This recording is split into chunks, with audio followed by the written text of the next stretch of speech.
Bonjour à tous et bienvenue dans ma nouvelle vidéo consacrée à mon moteur de script. Dans cette vidéo, je vais vous présenter des fonctionnalités de remplacement dans des chaînes de caractères, en me basant sur la version 1.32 de mon logiciel Gus Explorer. Pour notre exemple, on va ouvrir le répertoire temporaire qui se trouve ici, et on va pouvoir créer un nouveau script en appuyant sur la touche F1 et en tapant le nom de notre script. Donc par exemple, script.gus. Voilà.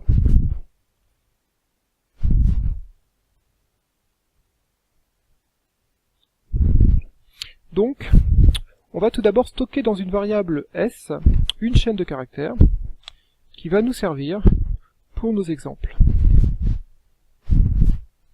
Donc cette chaîne va être la suivante. Je vous présente mes amis, Jean, Sophie, Julie et Marc, sans oublier Albert. Donc on peut déjà afficher cette chaîne de caractères, comme ceci. Donc pour effectuer des remplacements dans cette chaîne de caractères, on va utiliser différents opérateurs. Il en existe 6 qui vont du remplacement le plus simple au plus complexe. Ils s'appellent replace 1, 2, 3, 4, 5 et 6. On va commencer avec le replace 1 qui permet de remplacer littéralement une partie du texte par un autre texte. Donc si ici je tape replace 1 de Jean par Pierre, j'obtiens donc ma chaîne de caractères où Jean a été remplacé par Pierre. Donc je peux par exemple ici écrire Jean, Sophie. Et voilà. Donc ça c'était un premier exemple. Maintenant on désire remplacer tous les noms d'amis par un tag ami entre crochets. On le spécifie ici, comme ceci. Et donc on va repartir de ceci. Voilà, donc là on a juste remplacé ici Jean par le tag ami. Pour pouvoir remplacer tous les noms d'amis, on va avoir recours à une expression régulière. Donc ceci est rendu possible par l'opérateur replace 2. Donc une expression régulière, pour ceux qui ne connaissent pas trop, ça s'écrit comme ceci. Donc là je spécifie une majuscule, suivie par un ensemble de minuscules. Donc si j'exécute le script, voilà, on se rend compte que tous les mots commençant par une majuscule ont été remplacés par le tag ami. Donc le problème, c'est que le premier mot de la phrase a lui aussi été remplacé parce qu'il commence par une majuscule. Et ceci n'est pas vraiment ce qu'on souhaite. Donc on va essayer de l'exclure.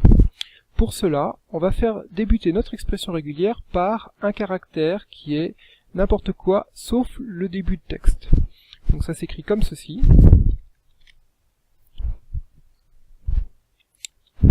Voilà.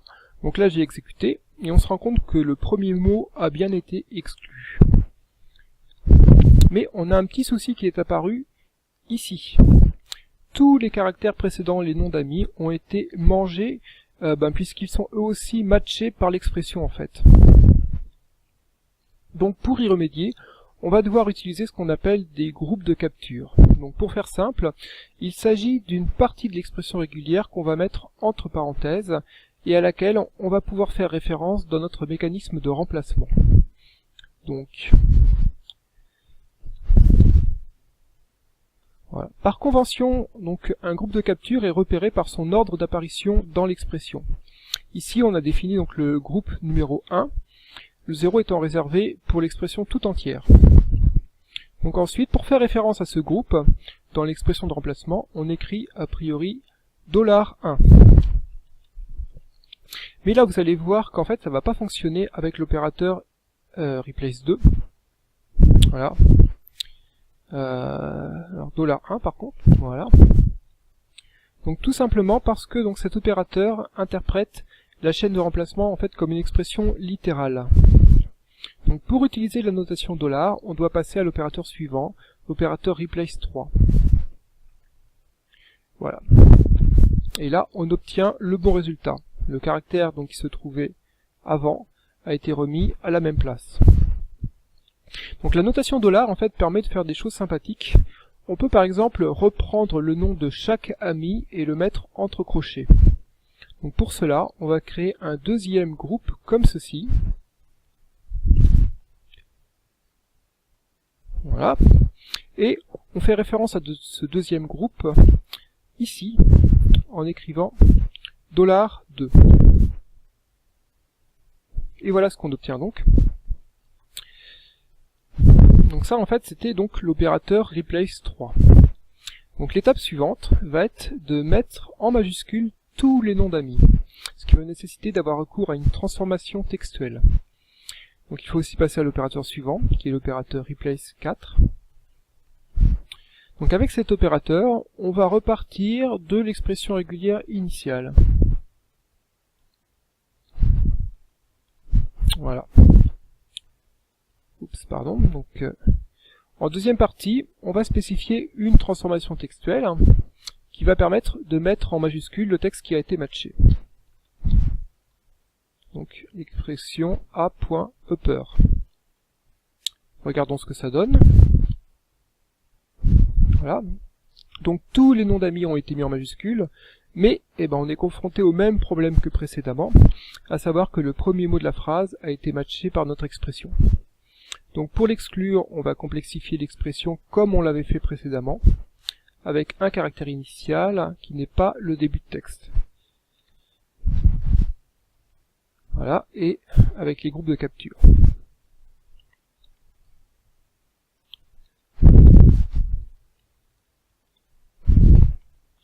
Voilà, nous allons ensuite spécifier une transformation qui prendra en compte ces groupes grâce à l'opérateur suivant, l'opérateur replace 5.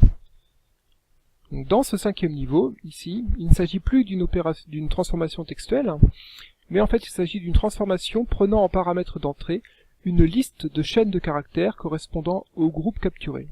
Donc le premier élément étant là encore l'expression matchée dans sa totalité. Donc A.1 va correspondre au premier groupe et A.2 au deuxième.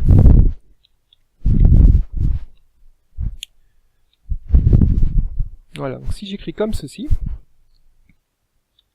voilà, donc là, on se rend compte que le résultat obtenu correspond à ce qu'on s'était fixé. Donc c'est-à-dire mettre en majuscule tous les noms d'amis. Donc si on souhaite, là il est possible de me remettre des crochets. La manière la plus simple étant comme ceci.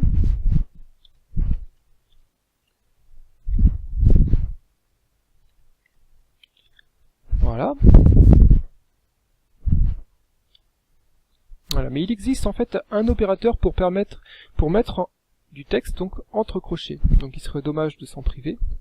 Cet opérateur c'est Q5. Donc là, si j'écris Q5 ici, là j'ai des doubles crochets, et en retirant ceci et ceci, voilà, j'obtiens ce que j'avais précédemment. Donc il nous reste encore à voir le dernier niveau, l'opérateur replace 6.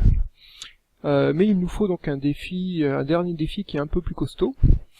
Donc nous allons dans un premier temps limiter notre remplacement actuel donc au troisième ami, c'est-à-dire Julie. Donc ça va être possible en fait en prenant en compte l'index d'occurrence des matchs, ce que permet en fait l'opérateur replace 6. Donc voilà. Donc désormais, le paramètre d'entrée de notre transformation n'est plus ni une string ni une liste, mais une map contenant un certain nombre d'informations. Donc notamment par exemple la clé index de cette map et donc ce fameux index d'occurrence qui va nous permettre de cibler le troisième match. Donc nous allons écrire notre transformation sous la forme d'une expression ternaire comme ceci.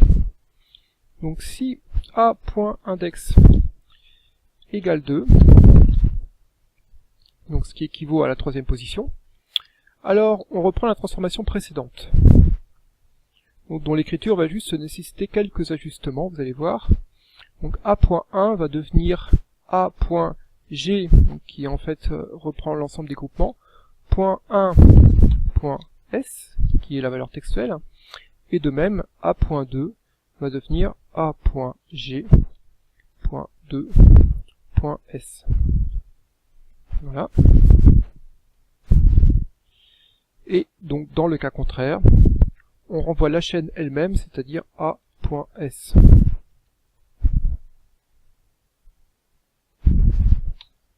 Voilà, donc là vous pouvez vérifier que seule Julie a été affectée par la transformation. Donc si là, par exemple, on met inférieur ou égal à 2, voilà, on a les 3 premiers amis qui sont affectés. Donc plutôt que de se baser sur index, on peut se baser sur la variable start qui indique la position du début du match dans le texte. Donc, par exemple, on peut fixer la valeur inférieure à 60. Voilà. Là donc on a les 4 premiers amis qui ont été affectés, qui correspondent en fait à ici, voilà, cette partie-là du texte seulement. Voilà, donc du coup ici on voit bien que seuls les 60 premiers caractères du texte sont concernés par la transformation. Donc pour finir, je vous propose d'ajouter le numéro d'occurrence devant chaque ami, donc chaque nom d'ami. Donc on va supprimer ceci, ici, voilà, donc là, ici, on va se placer ici. On écrit a.index plus 1. On va rajouter un petit Q5. Comme ceci. Et voilà. Donc je vous ai présenté les 6 opérateurs replace, donc qui permettent d'effectuer des remplacements au sein d'une chaîne de caractères. Écoutez, je vous remercie d'avoir suivi mes explications, et je vous dis à bientôt dans de prochaines vidéos.